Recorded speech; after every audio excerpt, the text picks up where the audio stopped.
Caray, ya está don Arnoldo Cuellar. Arnoldo Cuellar regresa. Hola. ¿Cómo estás, Arnoldo? Sí, los extrañé. ¿Qué nos trajiste? Sí. Pues, algunas fotos y algunas cosas, pero nada más. Muchos buenos deseos. Arnoldo Cuellar, no un pedazo del Museo Guggenheim, ¿no? Compré algunos libros, pero eso pues, nos va a ser difícil hasta después de que los lea. Ya nosotros que estábamos aquí haciendo quinielas de qué nos va a traer, qué nos va a invitar, cómo va a estar la reunión de los recuerdos y todo. ¿Sí nos extrañaste de veras, Arnoldo? Sí, como no, los martes. Los escuchaba ya a otra hora, pero sí los extrañé. Pero bueno, entonces, poquito, porque también andaba muy ocupado. ¿Sí nos escuchaste hablar mal de ti o no? Pero, a ver, cuando ustedes hablan mal de uno de nosotros, hablan bien, así que no pasa nada. Ay, ole, muy bien. Arnoldo, bienvenido, qué gusto de que estés de nuevo. Muchas gracias, un gusto saludarlos. Igualmente. Diana Fuentes, buenas tardes. Buenas tardes, Julio. Yo me veo a mí misma congelada, no sé si ustedes me ven congelada. Sí, yo decía que qué feliz está, mantiene la sonrisa todo el tiempo. Sí, hierática, ¿verdad? Sí, nosotros guiri, chisme, y ella viendo así como pasar, yo dije, qué seria, no le quiere entrar aquí al cotorreo. No me quedé fría. Me quedé fría. Voy a salir y voy a entrar otra vez, Julio. Órale, sale. Okay. Bienvenido, Temoris Greco. ¿Cómo estás, Julio? Bueno, iba a saludar a Diana, pero bienvenido también, Arnoldo. Gracias. A esta, tu casa. Sí, así es, Temoris, gracias por estar aquí. Arnoldo Cuellar, ¿ya te podemos preguntar de temas nacionales o vienes empapado todavía solo de lo internacional? No, ya, te echaré mi cuarto espadas.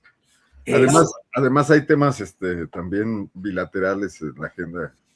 Con esta mujer que anda por acá, ¿no? Si andas persiguiendo a Díaz Ayuso, ¿verdad? Estuve por ahí en la Plaza del Sol y vi sus oficinas. ¿Sí? Bueno, de ahorita y en la noche. ¿En León? No, en la Plaza del Sol en Madrid. En la Plaza del Sol, claro. Ahí pasaste. Sí. Bueno, Diana, ya te mueves, ya está. Correcto. Ya me muevo, ya puedo saludar. Sí. Ahorita Sebastián Enríquez te coloca en el momento, en tu lugar adecuado, pero vamos mientras tanto con Arnoldo Cuellar. Arnoldo, 5 de mayo, discurso en Puebla. La presidenta dice, entre otras cosas, ninguna potencia extranjera nos va a decir a los mexicanos cómo gobernarnos, y dice, están derrotados aquellos que quieren, señala varias cosas, pero entre otras, que quieren ver o creen ver a la presidenta de rodillas. ¿Qué opinas de todo esto, Arnoldo? Ya me distrajo Diana, que se volvió a ir, pero bueno, entremos a los temas.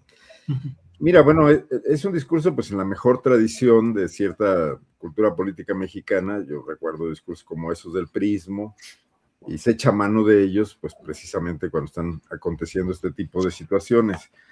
Es retórica y bueno, es algo políticamente correcto. La historia de México da muchísimo material para abordar una historia de un país que sufrió muchísimas intervenciones e injerencias y que salimos adelante con pérdidas y todo, pero aquí seguimos, ¿no? Sin embargo, yo creo que más allá de definir que nadie va a dictar la forma en que nos gobernamos los mexicanos, el gran reto que tenemos los mexicanos es tener gobiernos que respondan a nuestras necesidades, a nuestros requerimientos y que solucionen los problemas que tenemos. En ese sentido, a mí me parece más importante, por ejemplo, los cambios y ajustes que ha empezado a hacer Claudia Sheinbaum en su gabinete y también en las esferas de poder por fuera de su gabinete, como es en el partido Morena, donde yo no creo que no haya tenido nada que ver, desde el momento en que dos integrantes de su gabinete se tienen que mover hacia allá, porque creo que sí es el momento de recomponer la forma en que el gobierno debe responder a una agenda cada vez más complicada, ya complicada, por los problemas intrínsecos que nos heredaron muchísimos años de malos gobiernos, de neoliberalismo, de gobiernos sectarios y proempresariales y saqueadores, ¿no? Y la posposición que en muchos de esos temas realizó Andrés Manuel López Obrador.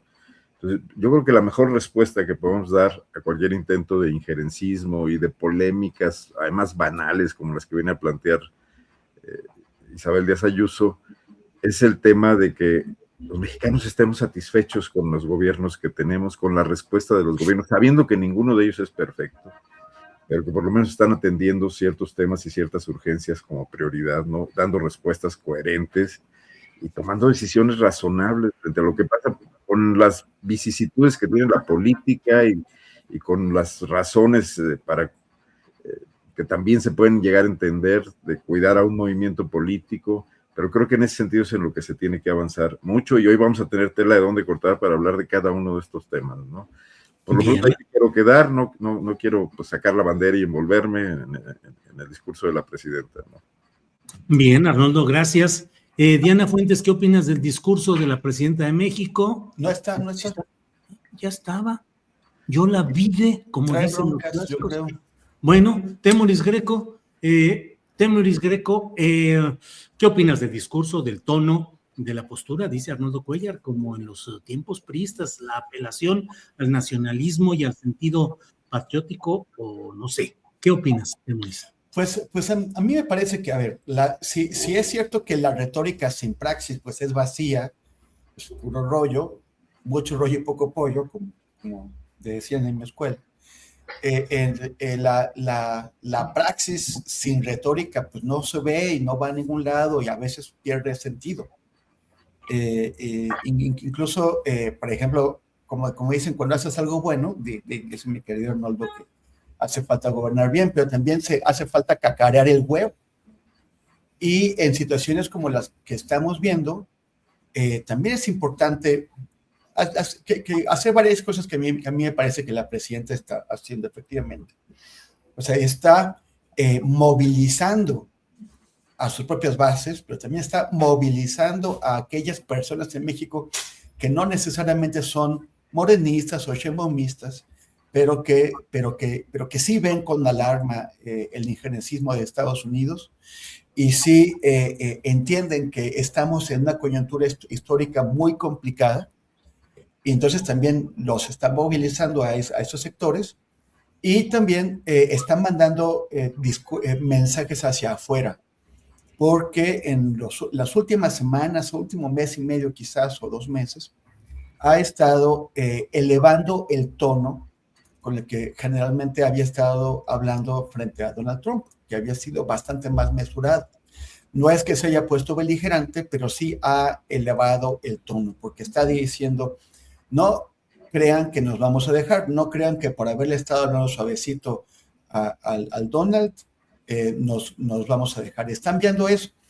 Lo de los audios que revelaron el grupo Honduras Gate con Diario Red en España es muy grave, porque demuestra una gran coalición que se está armando entre gente de Donald Trump, entre la gente de Javier Milei, el propio Netanyahu e Israel, que llevan décadas intentando generar una base de apoyo para el sionismo en América Latina, y están muy molestos con el activismo de Gustavo Petro en primer lugar, pero también con la postura del gobierno de México, que está apoyando la demanda sudafricana por genocidio contra Israel en La Haya.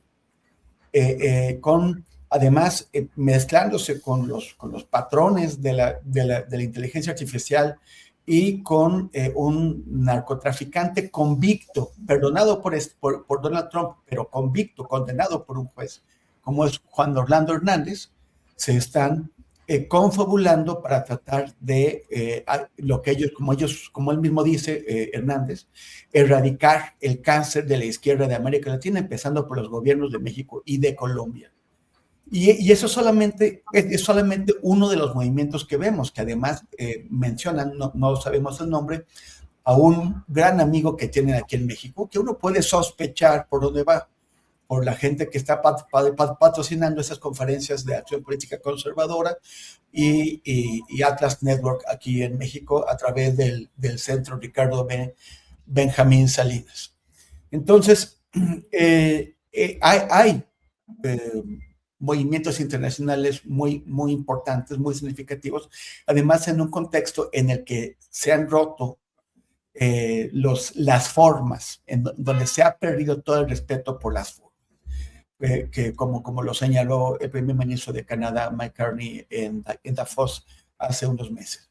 Entonces sí hay una posibilidad, y esto se empareja con uno de los temas que vamos a tratar, que es el de la estrategia contra las drogas que se anunció ayer. Entonces, hace falta enviar mensajes de firmeza hacia afuera y también movilizar a la gente aquí en México, no solamente a los que están con el gobierno, sino a los que están con México. Bien, gracias, Temoris. Algo sucede con nuestra querida Diana Fuentes. Ha estado entrando, saliendo y no logra conectarse. Yo creo que dice que si Arnoldo tuvo vacaciones, que por qué ella no. Ya ves, Arnoldo, andas aquí poniendo el buen ejemplo, ejemplo. No se oye, Arnoldo. Arnoldo, tu micro. Ya lo que... Bueno, pues ni modo, Julio, perdón por poner el mal ejemplo. No, hombre, el buen ejemplo, todos deberíamos... Yo nomás te seguí a ti, que también te tomaste tus días y regresaste recargado, mano.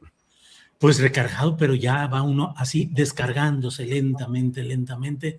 Lo bueno es que ya viene la etapa futbolera, donde seguramente el interés estará puesto. ¿Quién sabe cómo venga? Estamos No. Yo creo que vamos a tener temas. Estamos a un mes, ¿verdad? Empieza, ¿qué? El 11 de junio, el 9 de junio, algo así, ¿no? El campeonato. No tengo el calendario de los álbumes estos sobre el mundial, pero sí. ¿Tú, Temoris, no tienes estampitas y albumcito de esos que hay? A mí no me invites a la mesa futbolera con Federico, ¿eh? Nada. Sí, yo ya también. Ahí dejamos a Fede contigo. ¿Quién sabe? Yo nomás dije Federico porque aquí lo mencionaron, pero no sé si esté dispuesto. Pero bueno, a ver, oficialmente ahí está de regreso Diana de nuevo. 1, 2, 3. Diana, ¿qué sucede? Nos tienes en la angustia total, Diana. Ay, qué pena, no sé qué pasa. Bueno, si quieres hablar y dejamos la imagen en lo que haya imagen, el sonido sí se escucha, o quieres reanudar desde tu celular o algo así, como tú digas. Pues miren, ya hice todo lo que pude en la computadora, que la tuve trabajando toda la mañana. Yo espero que no es que se quiera jubilar prontamente. Porque es por sobrecarga intelectual, Diana Fuentes. La computadora dijo, ya basta, por favor. O falta de pericia. También puede ser. Diana, sobre el discurso de la presidenta hoy en Puebla, donde destaca que ninguna potencia extranjera va a decirnos cómo gobernarnos, en fin, ¿qué te parece la postura de la presidenta, al menos en ese terreno discursivo, y los compromisos que puedan deducirse de esas expresiones? Bueno, yo creo que estamos en un contexto en el que espero no repetir nada de lo que hayan dicho, pues, pero tanto en la discusión que se está dando en las redes sociodigitales sobre la presencia de Díaz Ayuso en nuestro país, cosa que además creo que está relativamente sobrevalorada, me parece que el tema y la discusión en todo caso tiene que ver con los Estados Unidos, ¿no? Y con lo que ha sucedido tanto en el caso de Chihuahua como en el de Sinaloa. Por supuesto que la batalla de Puebla, o conmemorar el triunfo de la batalla de Puebla, está en nuestro imaginario histórico y colectivo clavado como uno de los grandes momentos de la defensa de nuestra soberanía. Debemos recordar también, ¿no?, que en realidad uno de los factores que motivó la invasión francesa fue la deuda, ¿no?, la deuda que teníamos con ese país, y cómo la deuda me hace recordar que la deuda ha sido uno de los mecanismos de injerencismo más poderosos sobre las naciones latinoamericanas, o lo que se llamó en su momento el tercer mundo, ¿no? Creo que esto es fundamental porque es una discusión que, por ejemplo, nunca está a la orden del día. Hablamos mucho de la necesidad de mantener la soberanía territorial, hablamos mucho de la necesidad de la soberanía política, pero la soberanía económica pues es una discusión mucho más difícil de abordar, y nosotros, por ejemplo, en este país, tocar el asunto de cuántos recursos nacionales se destinan a pagar la deuda externa es algo que prácticamente no se pone en ninguna mesa de discusión, ¿no? Entonces, bueno, pero en el contexto de lo que ha sucedido recientemente con la muerte de estos agentes de la CIA, que nos permitió saber de esta operación realmente encubierta y que nos da muestra de la posibilidad de que existan muchas otras más, creo que el discurso soberanista apunta sobre todo a los Estados Unidos, ¿no? Y ahí creo que es importante recalcarlo. En el caso de la presencia de Díaz Ayuso, me gustaría quizá desviarlo ligeramente a un asunto que me parece que también en nuestro caso debe quedar relativamente claro, ¿no? El partido Vox en España ha cobrado una fuerza política muy importante como la derecha o la ultraderecha en otras naciones europeas, pero realmente me parece que su impacto en nuestro país es realmente pobre y no tiene mucho eco a reserva de lo que hacen a través de las redes sociodigitales, pues quienes están tratando de animar perfiles semejantes acá en México, ¿no? Pero recordar que España, pues, llegó tarde a la modernización capitalista, ¿no? Cuando Díaz Ayuso celebra una figura como la de Hernán Cortés, lo que está celebrando, visto desde otro ángulo, es el atraso al que llegó España en el momento en el que, una vez perdidas las colonias en América, pues intentaron durante mucho tiempo los españoles y el imperialismo español volver a reconquistarlas y seguir siendo esta la fuente fundamental de su riqueza económica. Mientras tanto, el Reino Unido o Francia se industrializaban.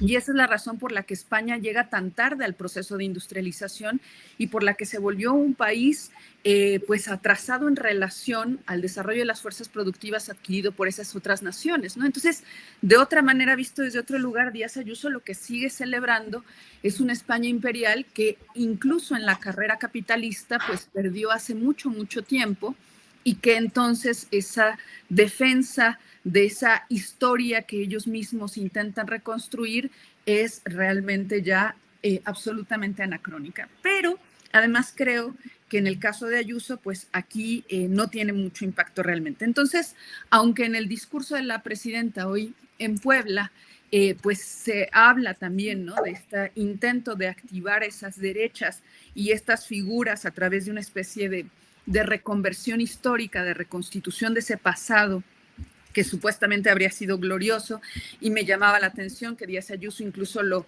describía algo así como una especie de acuerdo entre pueblos, ¿no? Ya desde hace mucho tiempo, ¿no? Se decía, bueno, sí, es un acuerdo entre pueblos, nada más que uno iba avanzando con una especie de tractor gigante sobre otro que iba en bicicleta, ¿no? Entonces esa especie de mestizaje tienen en la cabeza, pero entiendo el contexto. Lo que me preocupa, por otra parte, sería más bien también que cuando se sostiene tan fervientemente el discurso de la defensa de la soberanía, también creo que es importante reconocer que el nacionalismo no debe hacernos olvidar las contradicciones internas que este contiene, ¿no? Que toda forma de nacionalismo también debe reconocer la enorme pluralidad cultural que hay en nuestro país, la forma en la que también hay un colonialismo interno que fue muy duro, muy severo y también profundamente criminal, y muchas veces ante la amenaza esta que se percibe en el mundo actual, particularmente de los Estados Unidos, pues esa historia otra también de pronto se ve acallada. Bueno, con eso espero, y mis ires y venires, no haber repetido nada de lo que allá hayan señalado. Bien, bien, bien, gracias, Diana. Gracias. Está hoy nuestro compañero Isaac Rosales en la transmisión. Dije Sebastián Enríquez, si no, Sebastián está hoy de descanso y está con nosotros Isaac Rosales. Así es que vamos, Arnoldo Cuéllar. Arnoldo, entre otros de los temas correspondientes, como decías, todo está muy relacionado hoy. Hoy está Estados Unidos, México y luego España con esto de Díaz Ayuso, pero vamos por partes en este terreno. ¿Qué opinas sobre este tema de la Estrategia Nacional de Seguridad 2026 que ha dado a conocer la Casa Blanca y que desde mi punto de vista, pero tú nos darás el tuyo, pues significa una serie de amenazas al declarar que el fentanilo sea un arma de destrucción masiva y al establecer la responsabilidad directa de otros países, destacadamente México, de cumplir lo que establece Estados Unidos como sus necesidades y exigencias, y si no lo cumplen esos países, será responsabilidad de ellos, ante las cuales Estados Unidos se reserva o se establece o confirma su presunto derecho a poder intervenir directamente. En fin, ¿qué opinas sobre esta Estrategia Nacional de Seguridad 2026, Arnoldo? Pues mira, yo creo que en estos momentos es imposible pedirle al gobierno de México que cambie o que tenga algún tipo de influencia en lo que está decidiendo Estados Unidos en este tipo de documentos que vienen mezclados con las necesidades políticas del gobierno de Trump, pero también con cuestiones reales, ¿no? Que es, no sé, un cambio en la visión de la administración sobre el negocio del narcotráfico, por una radicalización que quizás también provenga del hecho de cómo ha crecido las víctimas mortales en el país. O sea, dos componentes, uno que pudiera referirse a cierta objetividad y otro que puede ser la manipulación política que requiere el presidente Trump en su agenda electoral y frente a otras derrotas que está teniendo. Pero creo que lo que México sí tendría que hacer es ir un paso adelante, o sea, tener una estrategia. Y es tomando en cuenta que eso no va a cambiar, y a mí me parece que tendría que ser una interlocución directa del gobierno federal con las agencias norteamericanas, cosa que ahorita veo muy complicada porque como está todo el panorama, esto podría haberse pensado desde antes. Ya había avanzado García Harfuch en ese diálogo. Evidentemente, el secretario de Relaciones Exteriores con el que inició el sexenio no fue ni activo, ni proactivo, ni tuvo un papel protagónico en este tema. Eso tendría que cambiar, porque sería bueno saber qué están pensando hacer los norteamericanos y tratar de que la contención, la administración de ese tipo de cosas se pudiera hacer con más previsión y con un gobierno que también, pues respondiera a ese tema analizando sus propias circunstancias y dando las respuestas que menos daño le provocaran, ¿no? Y que menos daño le provocaran al país. Pero cuando se tensan las cosas, como un poco lo hizo en su momento Andrés Manuel López Obrador, como puede pasar ahora después de este tema de Rocha Moya, estaríamos dejando que los norteamericanos actuaran con lo que ya vimos en Chihuahua, ¿no? Con estos gobernadores panistas y priistas también, que además esto no es nada nuevo. A mí me extraña mucho cuando se piensa que lo que ocurrió en Chihuahua es inédito.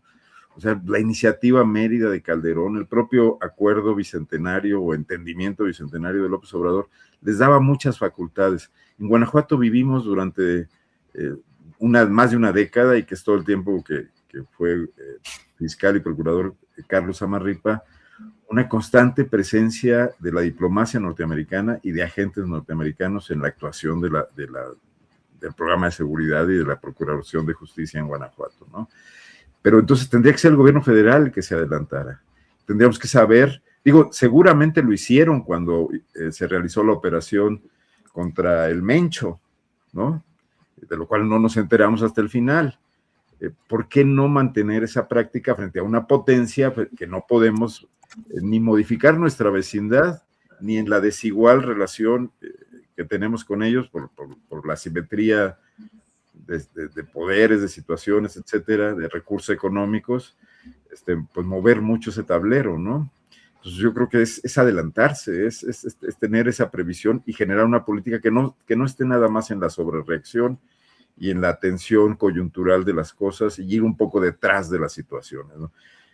Se sabía ya el tema Sinaloa, lo hemos sabido todos, donde había serios problemas. No es nuevo, no es solo Rocha Moya, pero le toca gobernar a Rocha Moya, le toca heredar eso y definitivamente desatenderlo, como lo desatendieron todos los gobernadores anteriores, uno del PAN y varios del PRI.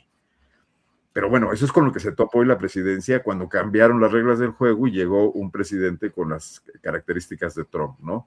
Entonces, pues ante eso tenemos que, es la realidad con la que le ha tocado lidiar al país, con la que le ha tocado lidiar este gobierno, y frente a eso hay que tener una respuesta. Un poco dejaría aquí las cosas. Bien, Arnoldo, gracias. Vamos con Temoris, que es más o menos vamos directamente con Diana. Diana, sobre este mismo tema, sobre la Estrategia Nacional de Seguridad 2026 de Estados Unidos, que según varias lecturas establece una nueva relación muy acusatoria contra los demás países y muy justificatoria de acciones directas de Estados Unidos contra otros países. Entre otras cosas, cargan el acento en que los otros países deben colaborar con las detenciones y extradiciones que solicite Estados Unidos. ¿Qué opinas de todo ello, Diana?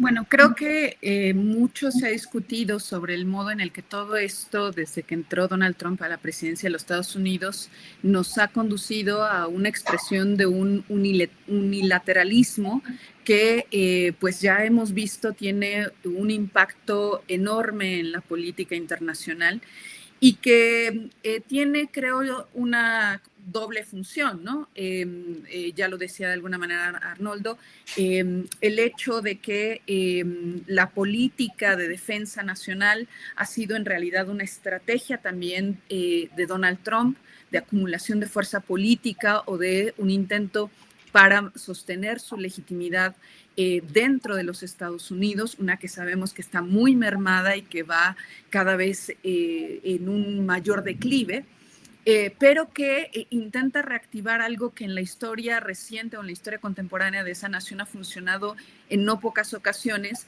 que es insistir en la amenaza externa y en cómo el gobierno debe ser quien procure que cualquiera de estas posibles entes o formas que vengan desde el extranjero y que amenacen la seguridad nacional sean detenidas, ¿no? Entonces, bueno, abona en ese sentido. Y por supuesto también como un mensaje hacia afuera, que está, pues como también hemos discutido en muchas ocasiones, dirigido sobre todo a aquello que en materia económica más les preocupa, ¿no? Les preocupa, lo sabemos bien, la competencia con China y les preocupa también el dominio regional sobre algunos recursos naturales. Me parece muy importante este punto porque cuando pensamos en el hecho de que se esté utilizando la estrategia de seguridad, la idea de que, o que se declarara, ¿no? Como organizaciones terroristas a algunos cárteles mexicanos y con eso se dé un amparo legal o desde el marco legal norteamericano para incluso tener condiciones de posibilidad de emprender algunas acciones hasta de carácter militar en nuestro territorio o en zonas limítrofes. Cuando pensamos en eso, la realidad es que eso creo que es la manifestación de un fracaso macroeconómico de ese país, ¿no?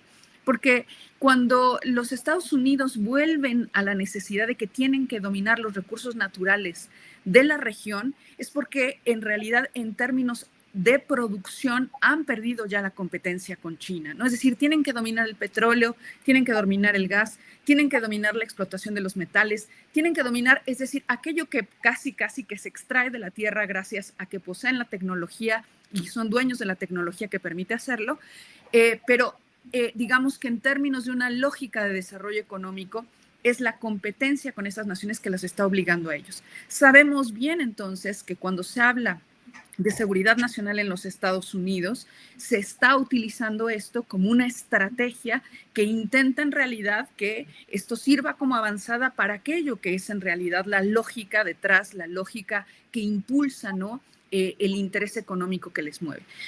Por supuesto, aquí claro que esto también siempre hay que matizarlo, ¿no? Porque las posibilidades de lo que con esto, de lo que pueda activar con esto Donald Trump, también son limitadas, ¿no? Finalmente aquí hay un problema de correlación de fuerzas y no es porque nosotros como nación o en términos regionales podamos competir militarmente con los Estados Unidos. Pero el hecho es que incluso las empresas militares requieren generar consensos sociales, porque de otra manera, entonces, las resistencias fácticas, entonces también dan oportunidad a que la propia oposición política empiece a encontrar caminos para confrontarse. Y digo esto porque, a pesar de que la amenaza esté ahí latente, el hecho es que estamos viendo que los aliados de Estados Unidos no necesariamente están funcionando como a Donald Trump le hubiera gustado, ¿no?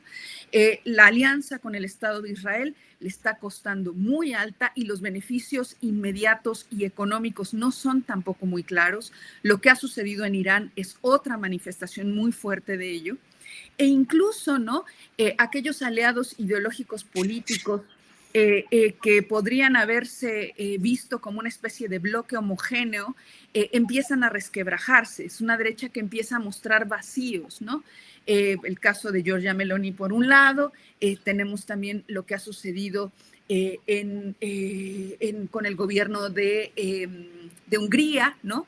Y la derrota de una ultraderecha por su incapacidad de golpear su propia corrupción interna y su incapacidad de generar desarrollo económico para su población.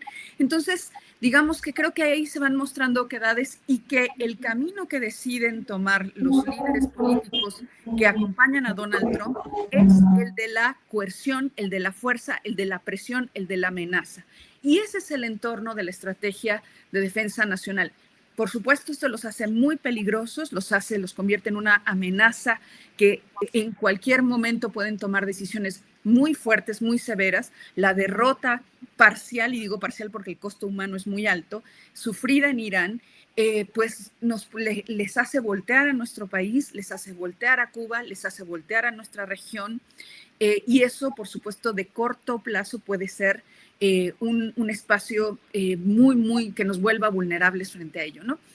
Pero creo que es un problema de correlación de fuerzas y que acá habrá que ver, ¿no? Si tantos de los líderes locales o nacionales de América Latina que han dicho que se van a sumar a ello, bueno, estarían en condiciones de hacer o dar pasos hacia adelante, ¿no?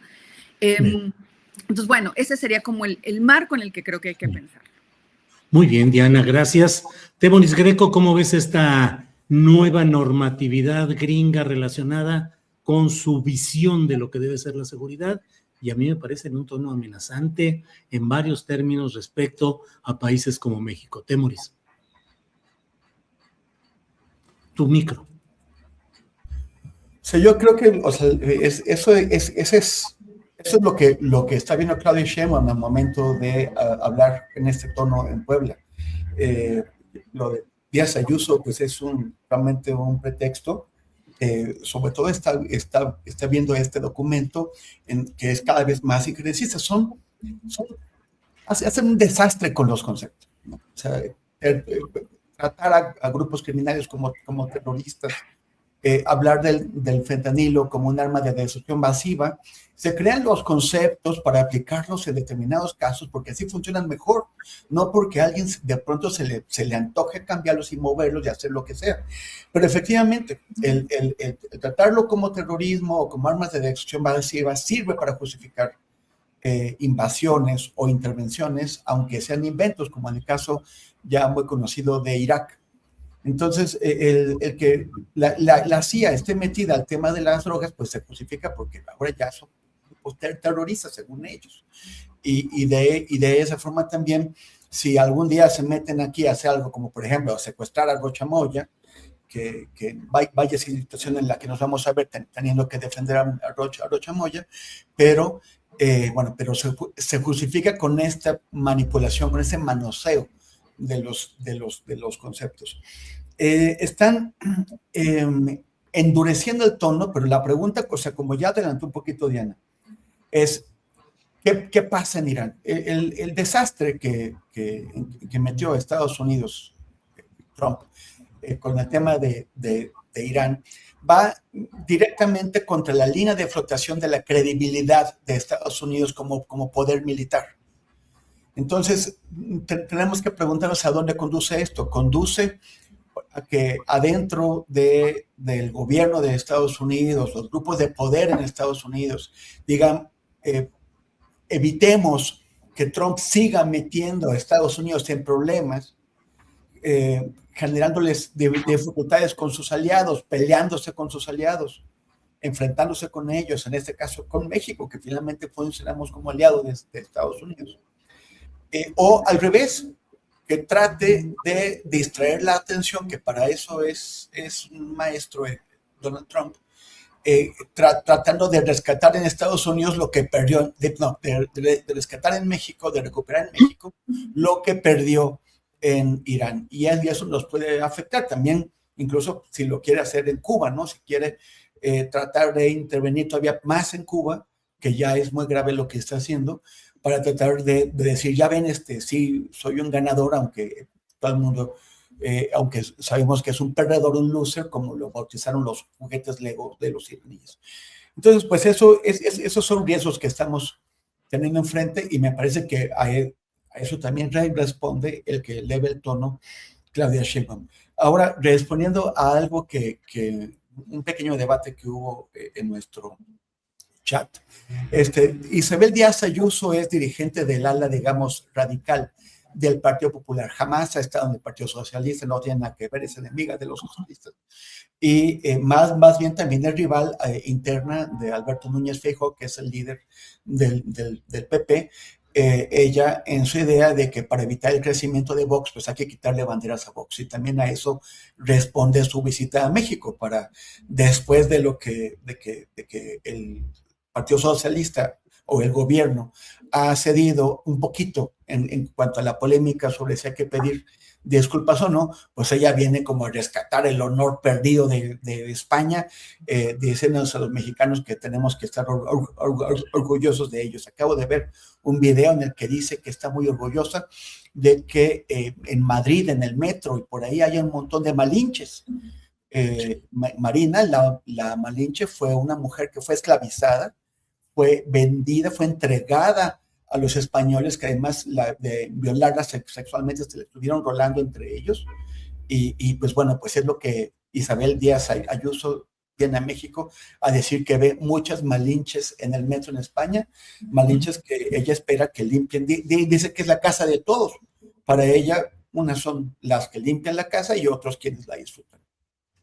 Bien, Temoris, gracias. Les comento, hace minutos en la primera hora de nuestro programa mencionamos pues la incongruencia de que siguiera en su cargo el vicefiscal del estado de Sinaloa, que entre otras acusaciones y nombrado durante la etapa de Rocha Moya, ahora seguiría en el cargo tranquilamente y sin ninguna cosa, cuando entre otros temas fue copartícipe de el engaño criminal delictivo que se cometió en su momento en Sinaloa, cuando se tejió aquel video en el que se pretendía decir que a Héctor Melesio Cuen Ojeda lo habían asesinado en la noche en una gasolinería en un intento de robo de una camioneta, cuando en realidad, como lo dijo el Mayo Zambada, y luego lo confirmó la Fiscalía General de la República, el asesinato se había realizado en la mañana y en el mismo escenario donde se dio el secuestro y posterior traslado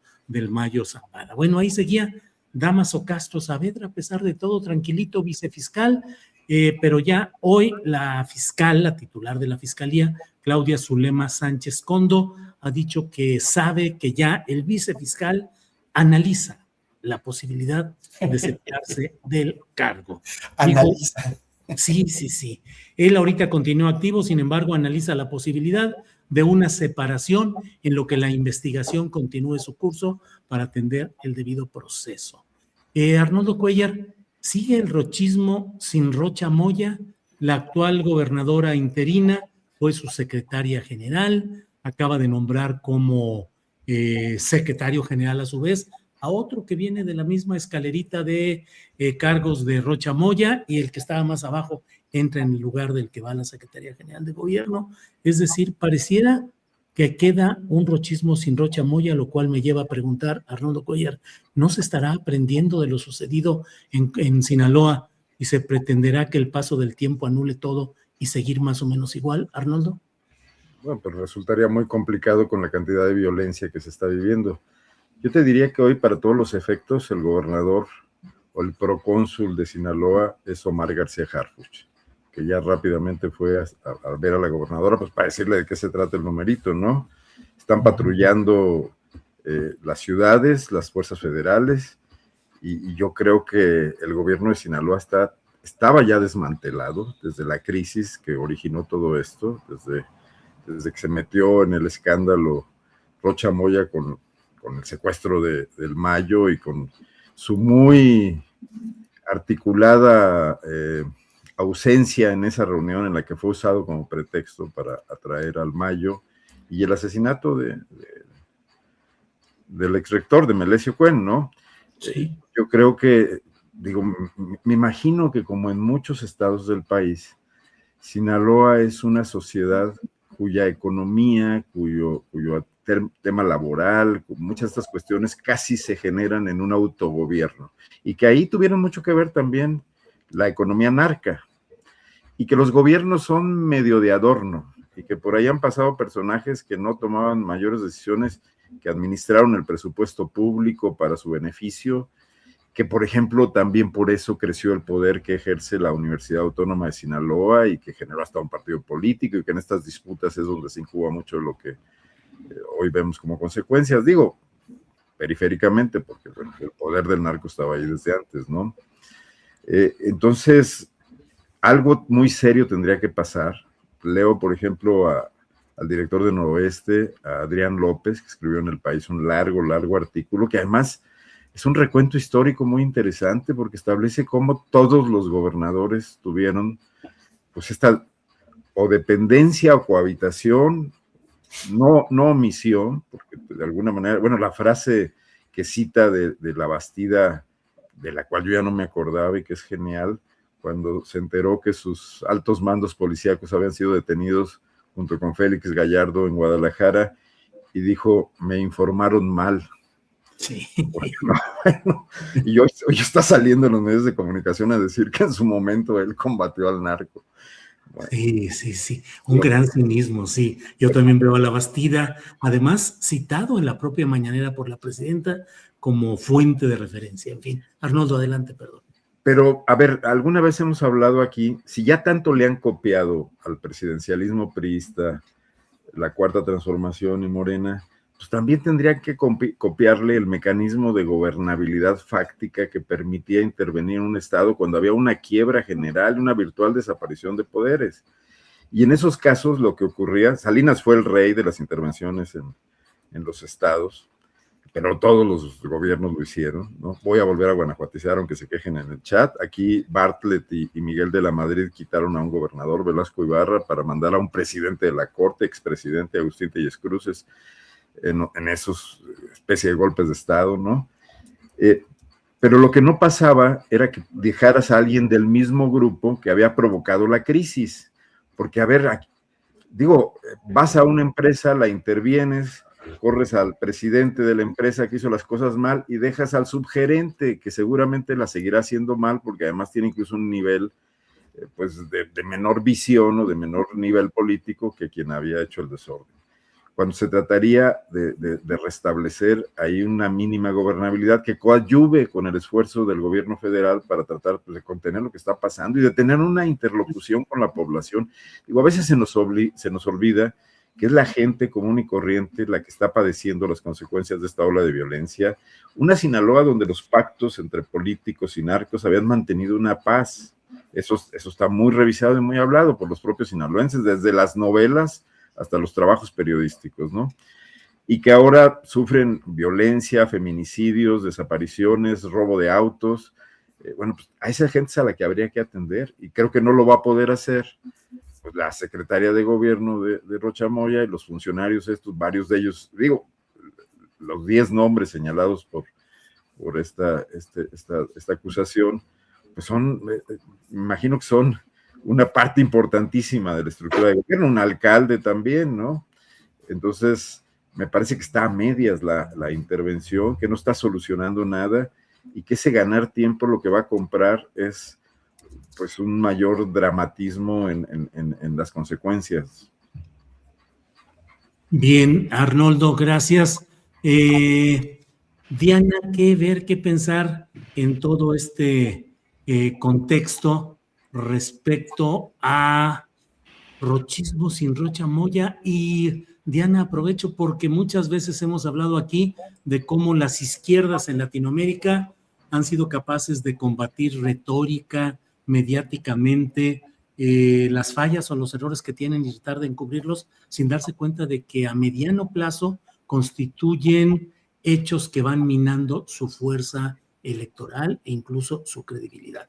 En fin, ¿cómo ves el tema, Diana? Bueno, mira, justo ahora veía en el chat reacciones respecto de lo que decía Arnoldo, y son reacciones que también he visto en las redes ahora en el contexto de lo que sucede en Sinaloa y de este personaje, bueno, del gobernador Rocha Moya, ¿no? Y hay quienes, por ejemplo, aquí preguntaban que dónde queda la presunción de inocencia, ¿no? Que si ya se está asumiendo que es culpable, que por qué no también se juzga a los gobernadores antes de él, que por qué no, que por quién lo van a suplir, si tiene que ser alguien también de la propia Morena. Y yo creo que aquí cuando un sector muy, digamos, afín a la 4T empieza siempre a encontrarle como mecánicas para tratar de encontrar una justificación a lo que de facto está sucediendo y que proviene, ¿no?, de las respuestas que va dando el gobierno frente a las distintas tensiones que le van apareciendo, creo que también conviene de pronto problematizarlas, ¿no? Si Rocha Moya pidió licencia es porque de verdad hay una crisis política, o sea, si no, ahí se hubiera quedado, ¿no? Es decir, el acto mismo de pedir licencia, de salir de la gubernatura, es una manifestación de que algo había que hacer, de que no podía ser pasado por alto el señalamiento y de que el costo político, no solo para él en términos de su gobernabilidad en Sinaloa era alto, sino también para el gobierno federal y para el proyecto de la Cuarta Transformación. Entonces, si lo hizo es porque había un problema político por una parte. Ahora, eso, como dice de alguna manera Arnoldo, eso digamos que prolonga o retrasa la decisión de otro orden, ¿no? Tú señalas, pues, que incluso con esta licencia, con este acto político, pues van quedando ahí elementos que no permiten observar que se trate de algo mucho más, que tenga un calado mucho más profundo, puesto que se dejan personajes ahí que en realidad siguen siendo parte de lo que había sido esa estructura de gobierno. Me parece que incluso la presencia de Omar García Harfuch demostraría otra cosa que también se tiene que ser vista también por la gente que tiene enorme afinidad con el gobierno de la 4T. Es decir, Omar García Harfuch está ahí porque efectivamente hay un problema de violencia en el Estado. Si no, estaría haciendo otra cosa, ¿no? Digamos, estaría atendiendo otras tareas. Si tiene que estar ahí y se tiene que estar tomando medidas, es porque la presencia de la delincuencia organizada efectivamente está ahí, efectivamente es histórica, y lo que nos queda por observar es algo que creo que se relaciona un poco con lo que conversábamos en la ronda previa, ¿no? Una estrategia de seguridad integral de la 4T, ¿no? Una estrategia de seguridad propia, una estrategia de seguridad que no solo responda al tiempo que nos va marcando el ritmo dispuesto por los Estados Unidos, al tiempo que nos va marcando también la forma en la que se despliega el crimen organizado en nuestro país, sino algo que sea mucho más claro sobre las decisiones a tomar al respecto, ¿no? Y entonces creo que son esos dos frentes los que se están visibilizando por vía de las decisiones que se están tomando ahora mismo. Pero efectivamente creo que si también se tiene en consideración que, como decías tú ahora, Julio, que la legitimidad de los gobiernos progresistas en América Latina se ha visto mermada a veces por su incapacidad de responder a las necesidades sociales, en el caso de nuestro país, el tema de la violencia es quizá ese espacio. Por eso es que la oposición lo explota tanto, porque sabe que ahí hay un punto de enorme debilidad que no proviene de los gobiernos de la 4T, que viene de una historia antigua, eso lo sabemos todos, pero que es a ellos ahora a los que toca atenderla, ¿no?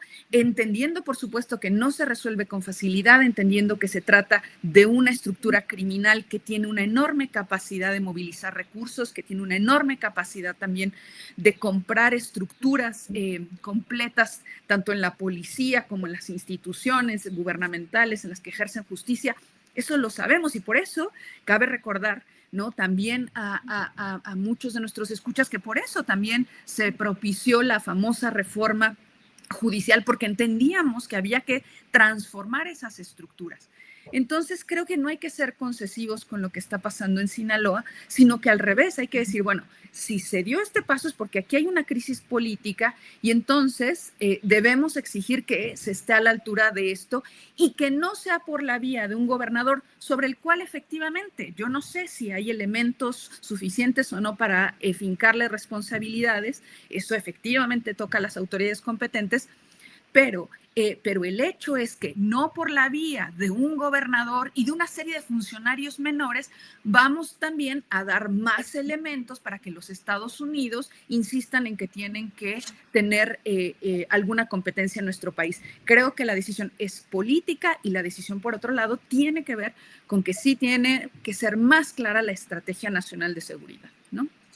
Bien, Diana Fuentes, gracias. Temoris Greco, antes de que se nos acabe el tiempo, porque ya nos quedan solamente 10 minutitos, pero ¿por qué no le entramos al tema de Chihuahua, donde sigue presente y no hay que quitar el ojo de encima, y particularmente que la Fiscalía General de la República ha anunciado que solicita la presencia y la declaración de 50 personas del gobierno de Chihuahua? Se habla que particularmente policías que participaron en la operación en la Sierra Tarahumara, donde estuvieron los agentes supuestamente de la CIA que luego fallecieron. ¿Qué opinas de todo ello, Temoris? Sí, o sea, está muy bien, es algo que se tiene que hacer.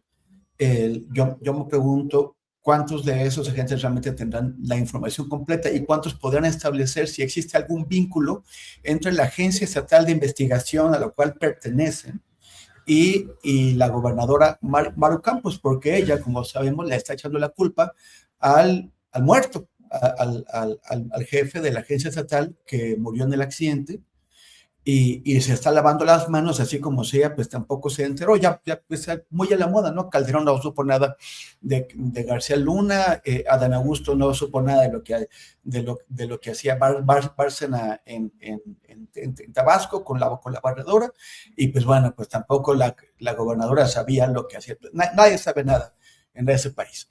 Entonces, yo creo que tiene que ir más allá para establecer efectivamente qué relación tiene el gobierno de Chihuahua con esta presencia ilegal de agentes de la CIA en México. Ahora, tiene que ir más allá. En esas 2 semanas, querido Arnoldo, hemos estado platicando de un tema que tú conoces bien, no sé si lo viste, que es el de Seguritech, que Seguritech construyó esta torre centinela en donde se está abriendo espacio a agencias de seguridad del gobierno de Estados Unidos sin que haya una autorización del gobierno federal de México.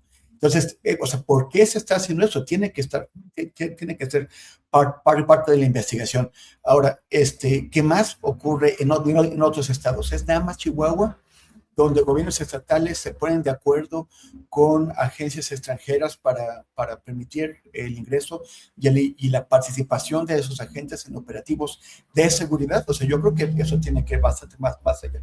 Y una última cosa también rápidamente, la estrategia, o sea, Donald Trump se le ha pasado quejándose de la epidemia de fentanilo en Estados Unidos, pero ni ahora con su estrategia contra las drogas, ni en ningún momento ha movido un dedo contra los responsables principales de la epidemia de fentanilo en Estados Unidos, que son 2, que son los laboratorios, las farmacéuticas, que hicieron una campaña para que los médicos prescriban opioides a los pacientes y con eso los engancharon y los convirtieron en adictos y tienen el problema que ahora tienen. Por eso también hay una diferencia entre o sea, el consumo de fentanilo y la adicción a fentanilo en México y en Estados Unidos.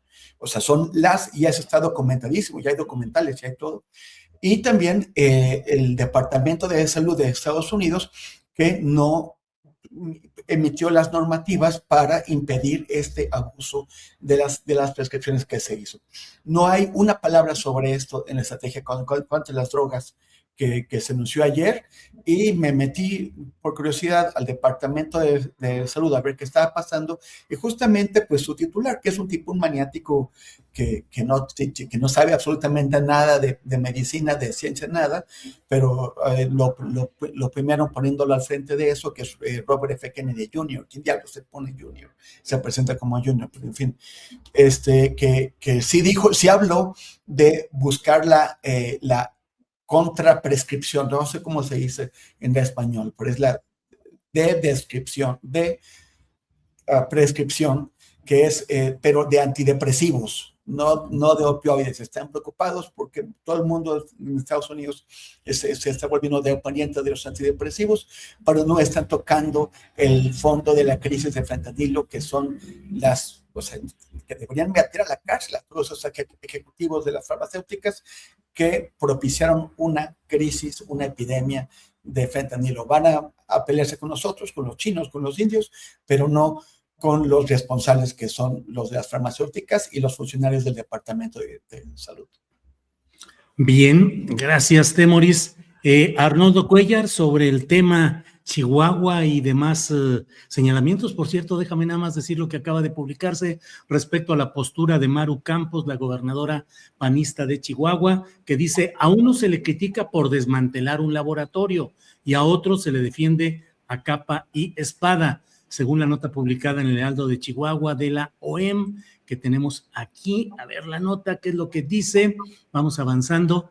Dice que ella señaló: nada más quiero que quede algo muy claro, a uno se le habla mal por desmantelar un laboratorio y por impedir que la droga llegue a las familias, a nuestras niñas y niños, y al otro se le defiende a capa y espada. Bueno, ante esto, la propia presidenta, la flamante presidenta de Morena, Ariadna Montiel, también ha respondido y ha dicho que es una falsedad que se le pretenda castigar por desmantelar laboratorios, que el gobierno de la 4T ha desmantelado 2.900, que es por abrir el camino a la presencia de agentes extranjeros interviniendo en asuntos nacionales. En fin, Arnoldo, tu punto de vista sobre este tema. Pues yo creo que no se debería politizar el tema de la necesaria colaboración que debe existir para atacar un grave problema como es el narcotráfico y el crimen organizado transnacional entre no solo México y Estados Unidos, sino entre todos los países afectados por este flagelo. No se puede nada más atender en una sola parte de la frontera lo que está pasando. Y nos hemos metido en esta dinámica de buenos y malos y de el nacionalismo decimonónico, etcétera. Pues yo creo que en este mundo, bueno, si tenemos un tratado de libre comercio con los norteamericanos, si somos el patio trasero de sus industrias, si les hemos ofrecido por 30 años mano de obra barata, si han venido a contaminar a México con sus empresas, lo que no los dejaban hacer en sus estados, en Estados Unidos, esto ha creado un problema de tal magnitud que hoy son los votantes que le han dado a Trump el triunfo por la pérdida de puestos de trabajo, son realidades imbrincadas que no pueden estarse separando de un lado a otro por cuestiones ideológicas.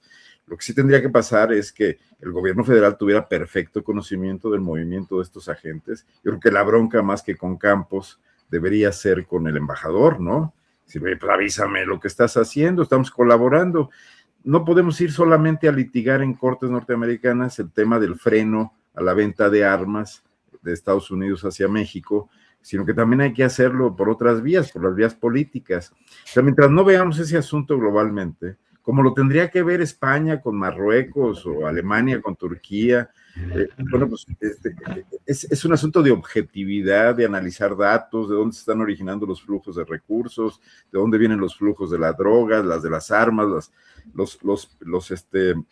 los precursores químicos desde China. El problema es demasiado complejo, y si nos metemos en estos dimes y diretes de mi narco es menos narco que el tuyo y Rocha Moya, no creo que vayamos a ningún lado. Creo que es una falsa polémica. Claro que eso le encanta a la clase política, le encanta a los medios de comunicación en buena medida, y estamos dejando de lado como que el tema central, ¿no?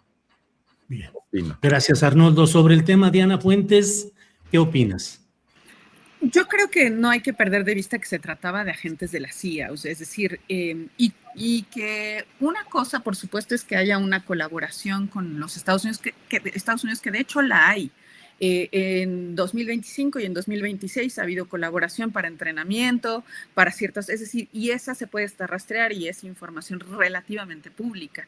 Y creo que efectivamente, es decir, al ser un problema que nos aqueja de manera común, aunque tenga sus especificidades para el caso de Estados Unidos y para nosotros, y a pesar de que podamos objetarle a los Estados Unidos que no combata de la misma manera al narcotráfico en su territorio, la diferencia acá es que estamos en un escenario en el que es poco fiable la palabra de esta gobernadora en función del contexto y del hecho mismo de que las contradicciones que se dieron en las primeras declaraciones, el papel del fiscal del Estado, y todo esto da cuenta de algo que no tiene ninguna transparencia. Entonces yo creo que, claro, ahora el PAN, yo creo que desde el inicio, cuando estábamos en plena discusión sobre lo que estaba pasando en Chihuahua, el que se apuntara a Rocha Moya con fundamento o sin él, fue una mecánica perfectamente pensada de respuesta para desviar la atención. Me preocupa, ¿no? Porque en realidad creo que ahora tenemos un perfil político que antes no pintaba para nada y que ahora puede empezar a destacar por otro lugar. Entonces, creo que sigue siendo parte de la polémica que se abre en torno al modo en el que la oposición también está decidiendo utilizar el apoyo, ¿no?, que puede provenir de los Estados Unidos para ganar en términos políticos. Entonces yo sí creo que esto es una discusión de orden eminentemente política y que en todo caso lo que queda de lado es en realidad qué es lo que sucede con el crimen organizado en este país, ¿no? Bien, gracias. Estamos ya a las 3 de la tarde con 1 minuto, nos queda como 1 minutito a cada cual para postrecito. Temoris, postrecito express, por favor, Temoris. Bueno, nada más estos audios que salieron en donde se detalla esta conspiración, es una conspiración tal cual, Honduras, Israel, Trump, Argentina, inteligencia artificial, un gran amigo en México, aparecieron en unos poquitos medios, la mayor parte, si se fijan, es una conspiración con audios donde se habla de ir contra los gobiernos de México y Colombia y los medios corporativos de comunicación, silencio. Pero bueno, en mundoabierto.info, el día de hoy hacemos un análisis de eso, entonces para quien quiera, y también están las ligas a las fuentes originales. Es muy importante, es muy grave, y pues es tremendo que se esté ocultando qué es lo que está pasando. Muy bien, Temoris, muchas gracias. Hay que estar atentos efectivamente a todo lo denunciado en Canal Red, todo lo que se ha señalado. Entrevistamos, que fue el viernes o el jueves, a la compañera Duarte, que fue quien difundió todo esto en el Canal Red, y pues es algo en el cual de veras ha habido un silencio generalizado. En fin, Arnoldo, postrecito, por favor. Rápidamente, para los que me acusan de panista y de guanajuatizar, se está produciendo un tema muy interesante en Guanajuato con la fractura que propició la alcaldesa de León, Alejandra Gutiérrez, al separarse del PAN en una abierta disputa con la gobernadora Livia García y sumarse a Movimiento Ciudadano, aún no como militante, pero ya vinieron a recibirla y hacerle una fiesta, Maínez, Colosio, Verónica Delgadillo, con brazos abiertos, ¿no? León es la ciudad más grande de Guanajuato, 25% de la población, la mayor parte de su Producto Interno Bruto. Los panistas están, bueno, pues erizados con el tema y están planteando que León sigue siendo panista, que la alcaldesa se vaya no es algo que los vaya a afectar, pero plantea una cuestión que a mí me recuerda mucho lo que pasó en los 90s, cuando empresarios como Vicente Fox, Carlos Medina, dejaron las filas del PRI para irse al Partido de Acción Nacional, invitados por Maquío en aquella época. Así empezó todo, y también el PRI en aquella ocasión decía, no pasa nada, que se vayan, vamos a ver qué ocurre, ¿no? Bien, gracias, Arnoldo. Diana Fuentes, para cerrar, postrecito, por favor. Bueno, aquí me voy a tomar un minutito más, pero antes de que me manden, les mandé una imagen y un videíto por ahí que quiero que vean, pero les quiero hacer una pregunta a los tres antes, que es, bueno, ahorita lo van a ver, pero ¿alguno de ustedes sabe cuándo se descubrió la morfología completa del clítoris de las mujeres? Muy recientemente. Hasta sí. 1998. Una mujer, una médica, descubrió la morfología completa de eso que en la vida sexual humana se ha incluso pensado como algo oculto, ¿no? Que nunca se sabe cómo funciona ni dónde está el clítoris de una mujer, y tuvo que ser, desde una perspectiva feminista, una mujer la que se dedicara a investigarlo. Pero entonces, quiero que vean un videito que a ver si les van a pasar, de un evento que estamos promoviendo, que sucede hoy, mañana y pasado en la UNAM, que es un coloquio que se llamó Coloquio Internacional Cuerpos que Gozan, Cuerpos que Piensan, y que será ahora en el Auditorio Mario de la Cueva de la Torre 2 de Humanidades de la UNAM. Pero si pueden pasar el videito, porque una de las formas que se les ocurrió a las estudiantes para promoverlo es la siguiente, a ver si lo pueden poner, porque me pareció de lo más divertido, para pensar en el goce, en el disfrute que nos atraviesa a las mujeres. Se habla poquísimo de la vida sexual, se habla poquísimo del disfrute y del goce sexual de las mujeres. Somos una ciudadanía y una población profundamente moralista. Y bueno, pues este coloquio tiene que ver con esto. Y machista, por supuesto, quizá por machista, pero también es algo de profundo interés, creo yo, entre los varones. No sé si el video se pueda poner, sí, pero se trataba de, a ver, si quieren va y lo vean. Ahí está. Para que lo disfruten un ratito. A ver. Ya dijeron que tuvimos Las Clito surge el año 2022 en continuidad de la acción que realiza Julia Pietri junto a Gang du Clito en París. Instalan un clítoris gigante en el Trocadero de la Torre Eiffel para pronunciarse contra el analfabetismo sexual. Situarlo en México permite continuar abriendo puentes de comunicación entre la academia y el activismo para la transformación cultural. Las Clito circulan la obra de Julia Pietri por nuestra América para promover iniciativas dialógicas educativas en autonomía, salud y cuidados. Abren espacio de creación y de formación en relación a la anatomía clitoridiana, democratizando el acceso.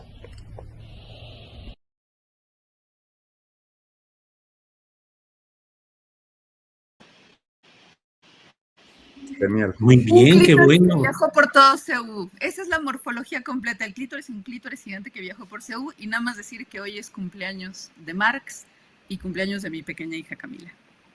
Felicidades. Oye, sí me quedé pues muy impresionado con el dato de la morfología del clítoris, sí. O sea, así, sí. De veras.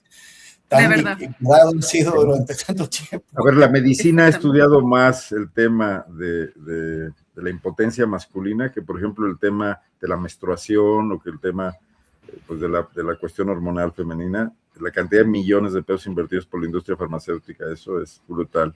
Y un total abandono de otras visiones, ¿no? El patriarcado en su versión sexual. Sí, Diana. Exacto. Entonces, en este coloquio vamos a hablar de placer, de emancipación, de goce, de muchas cosas desde muchos ángulos, ahí en Ciudad Universitaria. Están invitadas, invitades. Suerte y felicidades. Gracias, Arnoldo. Bienvenido de nuevo. Gracias por estar aquí. Diana, gracias. Temuris, gracias. Nos vemos, gracias. Chau. Hasta luego.